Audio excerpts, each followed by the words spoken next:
Yon, mga kakida, welcome to my channel, Kida Ekip. Ang Boholanong Bike Addict, mga kakida, ay mag-share sa inyo, no? Mag-share tayo sa inyo dito po sa pag-imbita sa atin ni Boss Ann's Steakhouse dito po sa Batangas sa racing circuit, ano? Na nandyan po sa San Juan, Batangas. So, maraming salamat. Napakagandang Batangas sa racing circuit. Happy racing. Inakita ko doon sa harapan kanina nung pagpasok natin dito, mga kida. And then tiningnan ko, no, nakita ko dito sa overview, no. Umakyat po ako sa pinakatuktok, ano, para makita ko yung overview dito sa pinaka highlight dito sa ano, no, paligid ng Batangas Racing Circuit.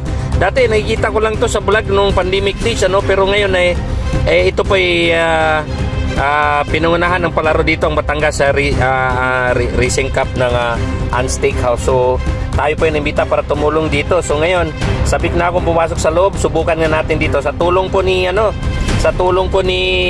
Boss Sir Edme Bartolaso, at saka sa pag-imbita sa atin ni Ann's Steakhouse at saka ni Master George Maniego. Ako po ay nagkaroon ng pagkakataon na maikot at mapasok ko tong Batangas Racing Circuit. Napakaganda. Ito ngayon ay di ko mapigilin na pumasok dito sa loob. Tayo po ay umangkas sa motor ni Sir Edme Bartolaso, no?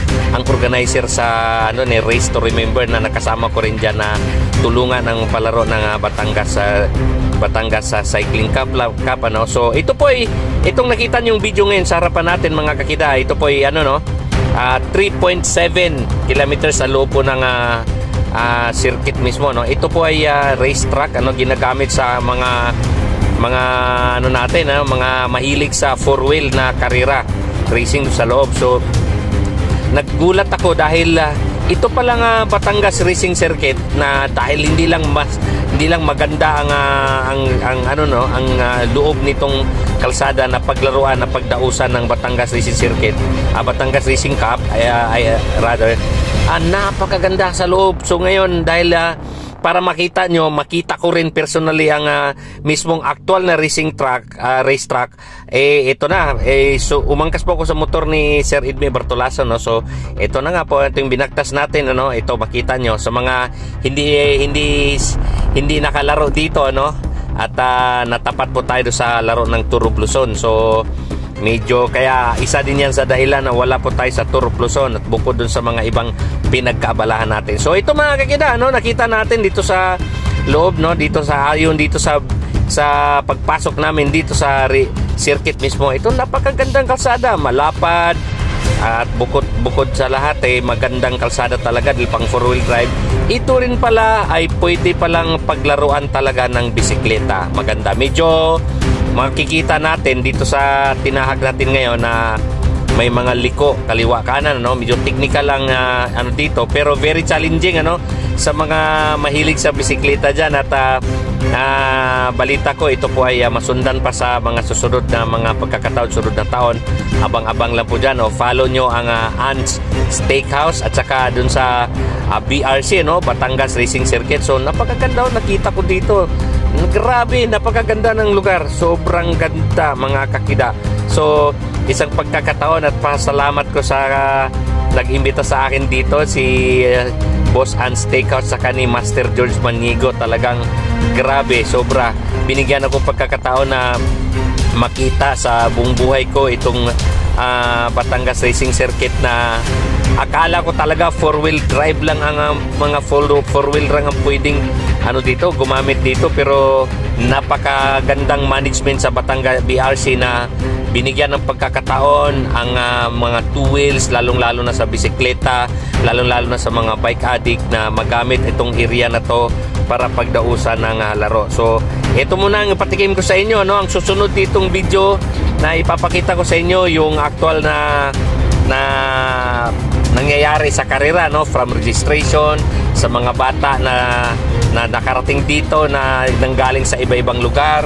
So ipapakita ko sa inyo sa susunod na video. Ito muna ang patikim ko sa inyo, at maraming salamat talaga sa mga sponsor na tumulong din dito para maging maganap ang Batangas sa Cycling Club, Cycling Cup. So Yon, maraming salamat talaga. Ito, napakaganda, no? Nakita natin dito, napaka-smooth talagang, as in pang Skyway ang standard. And then nakausap ko earlier dito before kami nag-umpisa dito sa palaro. Nakausap ko ang management ng Ann's Steakhouse, kay Bones Ann's Steakhouse. Maraming salamat sa kayong management ng Batangas Racing Circuit na napakaganda. So ang sabi sa akin, sir, happy racing dito, happy welcome kami dito sa area ng BRC. So yun mga kagida, napakaganda, no? So atabayanan nyo at ito po ay masusundan ang Batangas Cycling Cup, masusundan pa sa mga darating na mga panahon. And then tingnan natin at subaybayan nyo ang susunod kong video na ipapakita dito mga kakida, ang aktual na nagaganap dito, ang aktual na nangyari dito. So ito ay pinakita ko lang sa inyo, lalo na sa mga interesadong lumaro at hindi pa nakalaro dito, no, na ito po yung aktual na kalsada mga kakida. So ang Batangas Racing Circuit ay welcome sa kanila pala ang mga two wheels, lalong-lalo dito sa bisikleta, no. Di ko akalain talaga, sobrang happy ako dahil hindi lahat ng tao nagkakaroon ng pagkakataon na makapasok dito sa Batangas Racing Circuit.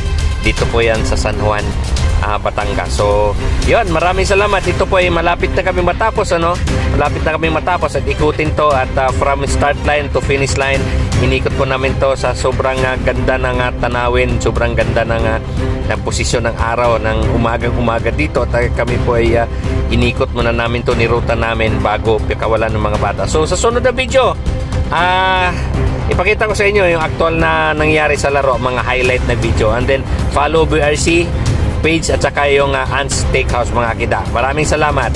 To God be the glory. Okay, bye-bye. Please like and share ang ating YouTube channel, Kida Ikip Iki Bike Ade. Okay, bye-bye.